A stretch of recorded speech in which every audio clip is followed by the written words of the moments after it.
Very good morning to you. Welcome to the morning brief right here on Channels Television. It's Monday, a brand new day, brand new month. Happy New Month, Bukola, like we say it in Nigeria.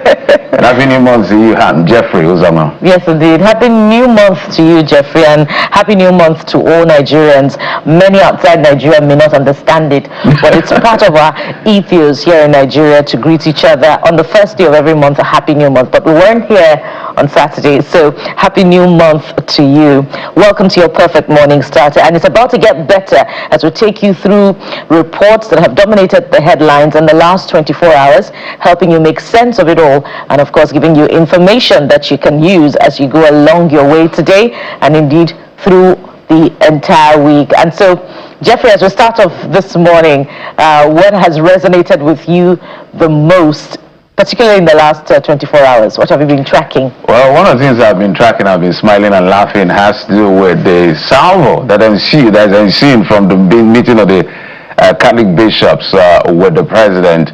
So the president, for context, granted audience to the Catholic bishops. And in that meeting, a couple of things were said about governance, about politics, about the economy, about security.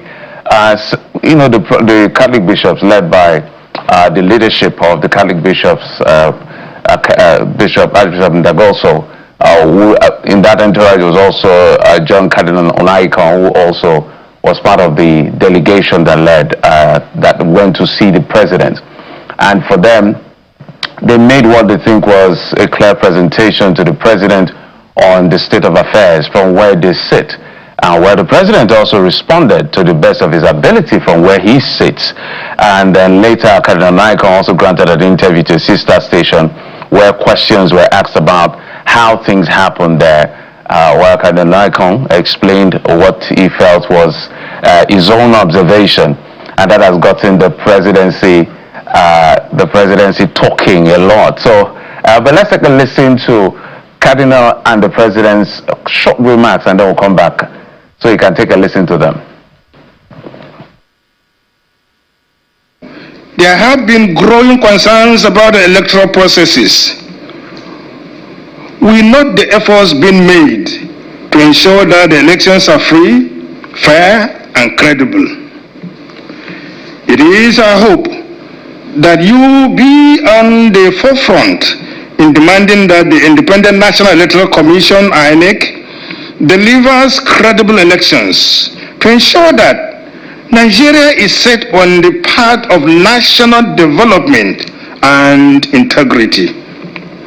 This ought to start with making voters' cards easily available to all eligible voters and end with election results that reflect the true choice of Nigerians. We congratulate you for the recent successful release of the kidnapped school children and their teachers in Oyo State.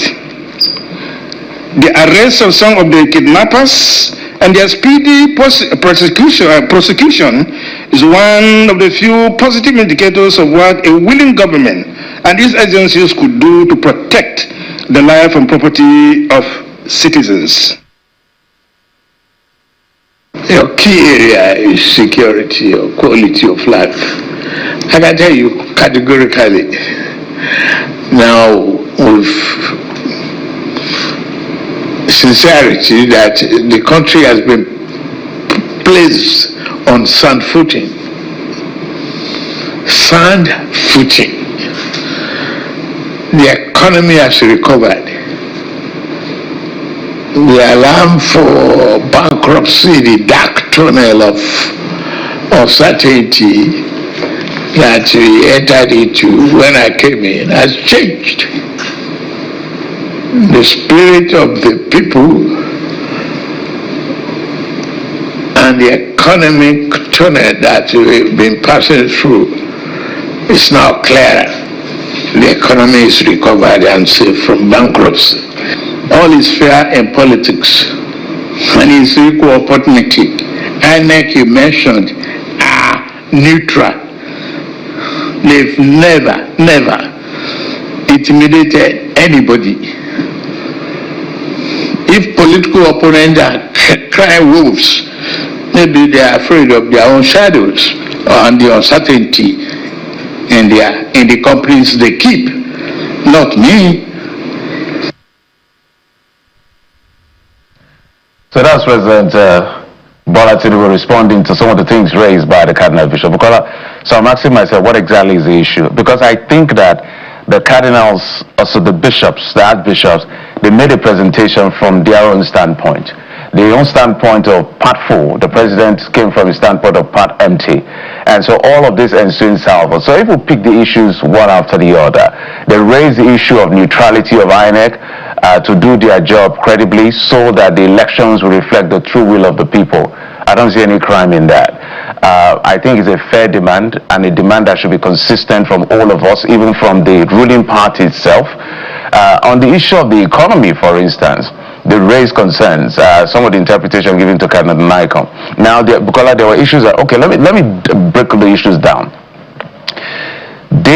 I'm sure they would have told the president how things are difficult for a lot of Nigerians, which is very true. Things are hard. Even the president recognizes it himself. As the president, is always appeal for understanding. Now, but he's also said, look, where we were, it would have been worse if I didn't take some of the decisions I took. And he pointed some of those macroeconomic numbers that look quite good at the macro level. But the compounding effect has not arrived. That's the truth. The quality of life, Mr. President, has not improved. Which one do you want to look at? Is it income? Whether income or non-income parameters. So we'll talk about poverty, which has to do with income. And then multi-dimensional poverty, which has to do with non-income, that has to do with accessibility. Even his own Minister of Finance and coordinating Minister of the Economy said, if unemployment is at 5% and 63 to 70% of Nigerians are in poverty, that means we have a working poor. So those are the words of the minister. So on the quality of life, quality of life has not improved. He talked about the issue of security, which was raised by the cardinals. And the president answered and said, look, I inherited assets and liability. Well, what I can tell is that we've expanded the divisions from 8 to 4. And all the rescue effort, they commended him for those rescue efforts and the releases and the rescue effort that came through. So he said, look, I am doing my best. We're not there yet, but I am doing my very best. And he placed before them some of the efforts he's put out as President of the Federal Republic of Nigeria. Now, the only thing, Bukola, that got me worried from the president's statement is when he said all is fair in politics. That's a very concerning and disturbing statement, because the APC and the presidency has already been accused of being behind the instability within all opposition parties, and where they've always pushed back. Because when you say things like that as president, it will be mistaken to say all that is necessary for me to win an election, including using institution of state, are all part of the game. That may be interpreted, and that is a breach of the Constitution, because it will constitute an abuse of power. But for that, I think Bukola answered as a politician. But I'll leave it to you, Bukola. There are so many things I observed on the back and forth between the presidency. But I think generally the cardinals and the bishops put a presentation as they see it. The president also came with his own presentation, and he did quite well in his own presentation as he sees it as well. So what is this salvo of accusing the bishops of being political? I don't understand. Well, I'm wondering myself why the presidency is berating John Cardinal Onoyeko for granting an interview in which that particular meeting was reviewed, and John Cardinal Onoyeko was quite forthright about what his take-homes were, from that particular interview, and he explained to the best of his ability that particular message read by the leader of the Catholic bishops to the president was well prepared, and it took time, effort, and a keen commitment to detail before it was delivered. And so when the president's I'm worried about the president's response on all fronts, Jeffrey, and not just because he pushed back on the frontal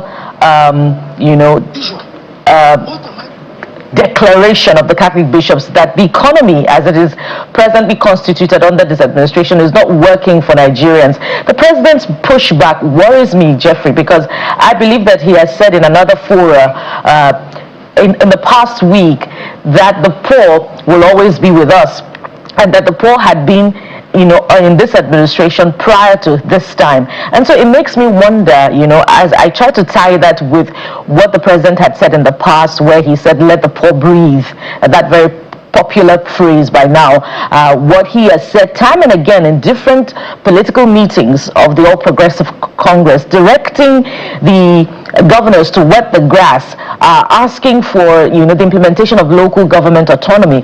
They do not quite sit together as far as I'm concerned. And recall that at the onset of this administration there had been appeals by the federal government to Nigerians to tighten their belt, that this current hardship will not last, that the gains, the macroeconomic gains will begin to trickle down in the long term. And so if the president is now sort of deflecting, changing the goalpost as we head into the second term of this administration, or the second general elections, it makes me wonder the commitment to the administration to changing the fortunes of Nigerians, particularly the ones at the grassroots, economically with the reforms. If we reviewed his response to the other issues, again, Jeffrey, I'm as worried as you are as far as the commitment of the administration is concerned to the ideals of democracy.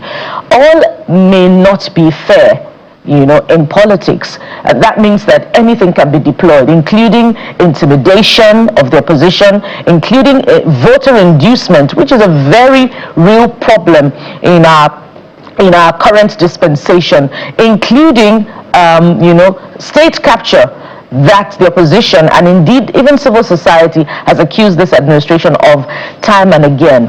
So we could go on. And the bishops reminded the president that he, as an astute defender of democracy, while he was in the parliament, I believe in the Second Republic, the work that he did, against the military himself, that if that was his role, and then he now as a result owes Nigerians a legacy of free and fair election, of ensuring that there's a level playing field for everyone, for the opposition to thrive and to express itself politically.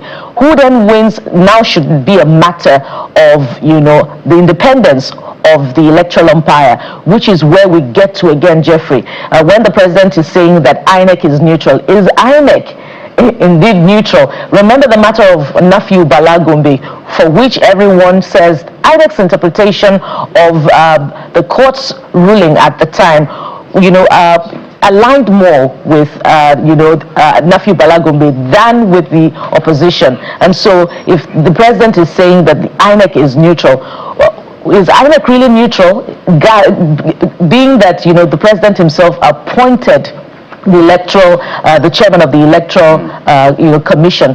Those are the issues that, as we move on in our democracy, we need to review as we yearn continually for free and fair elections, for a democracy that is fully representative of the wishes and the will of the people. So much to chew on from that meeting between the president and the Catholic bishops. So as a matter of fact, it's the law says the president can appoint, so you can't blame the president for appointing.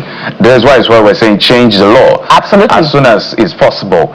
But all is not fair in politics, Mr. President. When you make those kinds of statements, it's very disturbing because of what extent it can go, and it can constitute abuse of power if you're not careful, and that can be an impeachable offense. So I don't know whether they say that emotionally or politically and otherwise, but all of the pushbacks, I think he did fairly okay in trying to make his own position known to the people, which we are saying we can see the dashboard of the macroeconomics, some of them quite good. We can also talk about NELFund and also not going on strike. Those are plus for the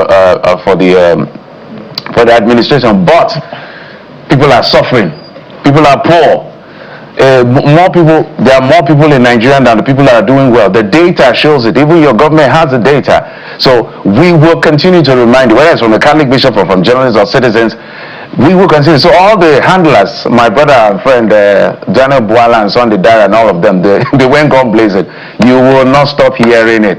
Nigeria, the quality of life is difficult. The economy is challenging. So let nobody deceive the president. That is the truth, and he knows. Now, in terms of security, we're seeing convictions, we're seeing arrests, we're seeing moves that are commendable, and we read it right here on the program.